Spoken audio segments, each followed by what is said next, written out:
This week sees another national championship as the US Senior Open heads to Century World Golf Course, Stevens Point, Wisconsin.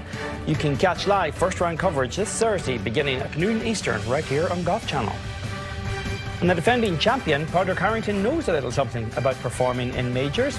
In 2007 in the Open at Carnoustie, he defeated Sergio Garcia in a playoff to claim the Claret Jug and his first major title. 2008, Royal Birkdale. Padraig was successful in defending his title, retaining the Claret Jug for another year. He was the first European to defend the Open title since James Braid in 1906. Then the 2008 PGA at Oakland Hills, Padraig won his second straight major and third in 6 starts, finishing 2 shots out of Ben Curtis and Sergio Garcia. Man, did Patty and Sergio have some spicy battles back then. And then last summer in the 42nd U.S. Senior Open at Saucon Valley Country Club's Old Course, Padraig started the final round with a 5-shot lead and ultimately hung on by a single shot to defeat Steve Stricker. And Padraig Harrington joins us now. Padraig, great to see you. In winning the Dick's Sporting Goods, again, you mentioned the dream finish, the first time that you ever had one over the final 9 holes, 5 birdies, an eagle, and 3 pars. What was the key? Was it perfect numbers into greens? Was it the hole looking like a bucket? What was the key? As I said, I probably played 500 rounds of golf where you're coming down that back 9. Things haven't gone well for the front 9, and you're saying to yourself, stick in there, keep trying, things will turn. And this is the first time I can remember that it actually turned and it meant something. I'm sure I've made 5 birdies, 6 birdies coming home and finished 10th and everybody patted you on the back. But to actually make the 7 under for 6 holes and for it to make the difference of you winning, that was special. But I think the key was up to the 10th hole, I probably left 4 or 5 shots on the golf course. I had 3 putts at that stage. I had a couple of bad chips. And on the 11th hole, I made an up and down from 30 yards out of a bunker, holding 8-footer, a good putt from 8 foot, a confidence putt. And it's probably the first hole of the whole round that I walked off where I got the most out of the hole. And I was feeling pretty good. I was feeling pretty good going to the 12th tee. I was trying to make, I think to make 3 or 4 birdies coming home, get a good finish. I wasn't thinking of winning at that stage for sure, because I was playing with Joe Durant, who was playing flawless golf. And oftentimes when you're playing with a player, you watch how the momentum in his round is going, and he played great and the right things were happening, so you never suspect that. And it didn't for Joe. I knew he was going to shoot at least a good. He wasn't going to fall away, put it like that. So I didn't think I could win at that stage, but just never know in this game. It is a crazy game. Padraig, that's back-to-back Dick's Sporting Goods Open victories. You've won the Open Championship back-to-back. You're in Wisconsin now. What are the chances of a back-to-back in the US Senior Open this week?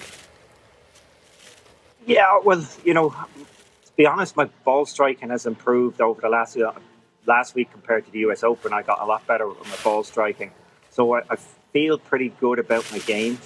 Where the big issue will be is mental. Winning any tournament, I really found after the US Open took a lot out of me.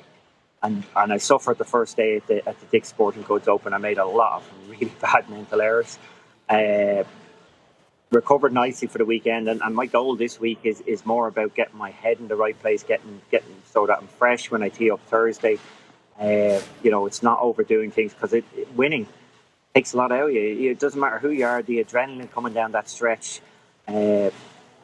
Whether it's on the Champions Tour or regular tour or any tournament, winning is the same feeling. You're trying not to mess up in that situation, and it certainly draws down a lot on the mental side. So it's all about recovery now. You've made the cut in all 5 PGA Tour starts you've made this year, Padraig. You've had a top 10. You've played well at the US Open. You finished in the top 30 there. Do you still believe you can beat the kids if you have a really good week out there? I believe if I can beat the kids if I play my game. I don't believe I need a really good week. Now, I know that could sound a bit cocky, but the minute you think you need a good week, it will never turn up. So, in my head, I've got to convince myself that if I play my game, it will be good enough. It's that old saying, if you think you need your A game to win, your B game will turn up. If you think your B game is good enough, your A game will always turn up. So mentally, I've got to convince myself, if I'm turning up to the Open Championship in 3 weeks' time, 4 weeks' time, I'm going to play my game and see where it finishes. I ain't going to try and turn up and play a version of my game that's above me. That's just not the way to go about it. You've got it. The only thing you can do is play your own game and see where it sits at the end of the week.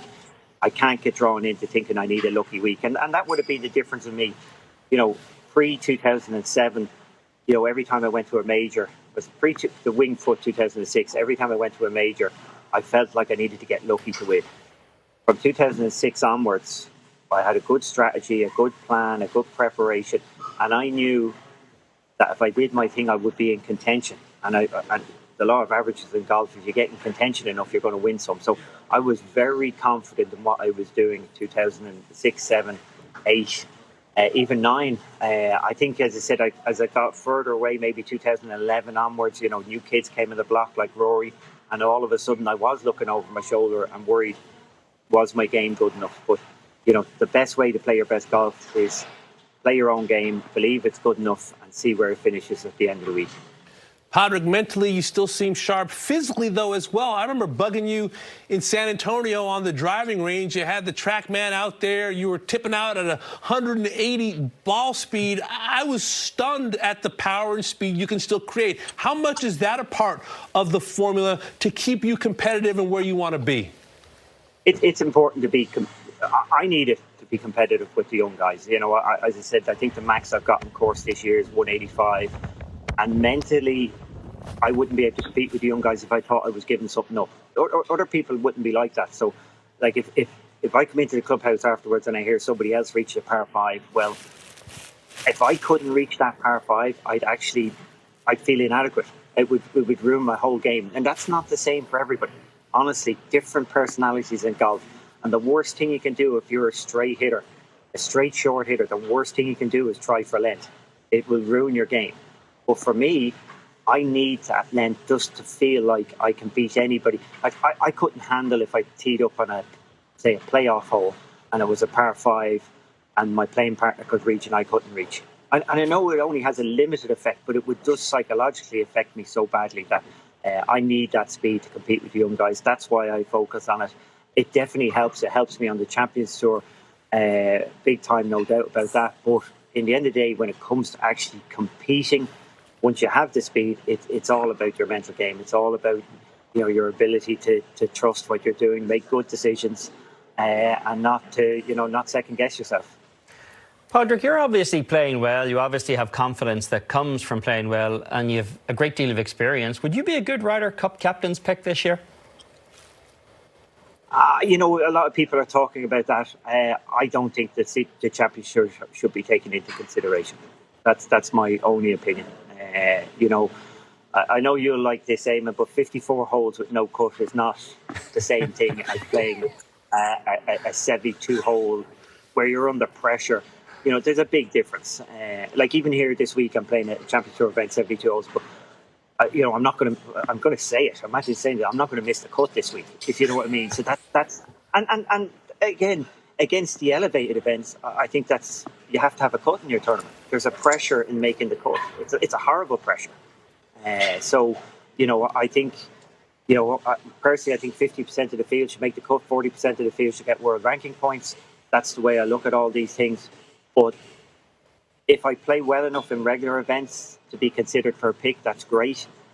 But the Champions Tour is a different animal. And I know as captain, there was players playing well. Bernard was playing well and things like that. It's just not the same. It's lovely out here at the Champions Tour. It really is. It's a great place to play.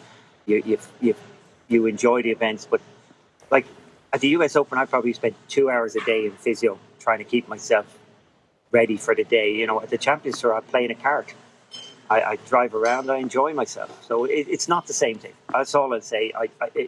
I will have some regular events and possibly I will add in some events to make a push for the Ryder Cup team. But on the face of Champions Tour events, no, I think they're a separate entity. Well, Padraig, you continue to play well wherever you tee it up these days. Best of luck on your title defense, and thanks so much for your time. Thank you, guys.